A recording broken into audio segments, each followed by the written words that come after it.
गुरुवार को यूपी के मुख्यमंत्री योगी आदित्यनाथ ने पूर्व मुख्यमंत्री अखिलेश यादव पर जमकर हमला बोला है।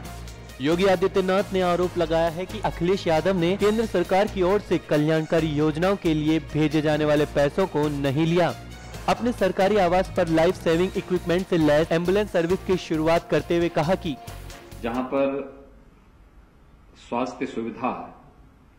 का अत्यंत अभाव हो,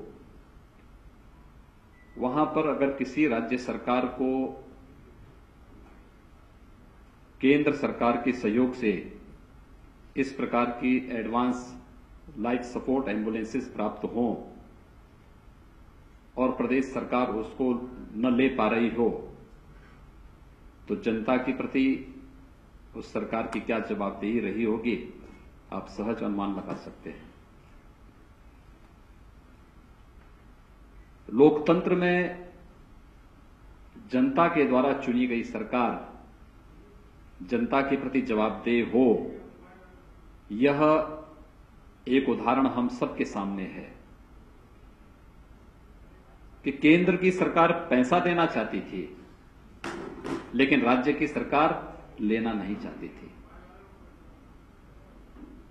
हम लोग किस समय प्रेजेंटेशन चल रहे हैं विभिन्न विभागों के, और मैं देखकर ताज्जुब करता हूं कि सार्वजनिक जीवन में हम लोग कार्य करते हैं और हम लोग इस बात को अक्सर महसूस करते हैं कि जब भी हम किसी लोक कल्याणकारी, जनउपयोगी और प्रदेश के विकास से जुड़ी हुई किसी योजना को लेकर के पूर्व की सरकारों के पास आते थे, तो हमें एक ही जवाब मिलता था कि हमारे पास पैसा नहीं है। केंद्र की सरकार उसके लिए पैसा देना चाहती है। आज हम इस बात को देख रहे हैं कि बहुत सारी ऐसी योजनाएं हैं जिस पर केंद्र की सरकार की अपनी योजना है।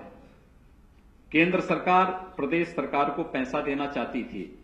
लेकिन राज्य सरकार इसलिए पैसा नहीं लेना चाहती थी कि कहीं ऐसा न हो कि उसका श्रेय मोदी जी को मिल जाए या केंद्र की भारतीय जनता पार्टी की सरकार को मिल जाए, और इसलिए प्रदेश की 22 करोड़ की जनता को उससे वंचित रखा गया।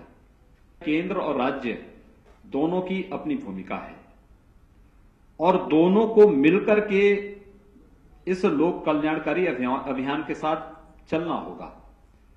और उस अभियान में जहां भी लोकहित की बात हो, जन कल्याण की बात हो, विकास की बात हो,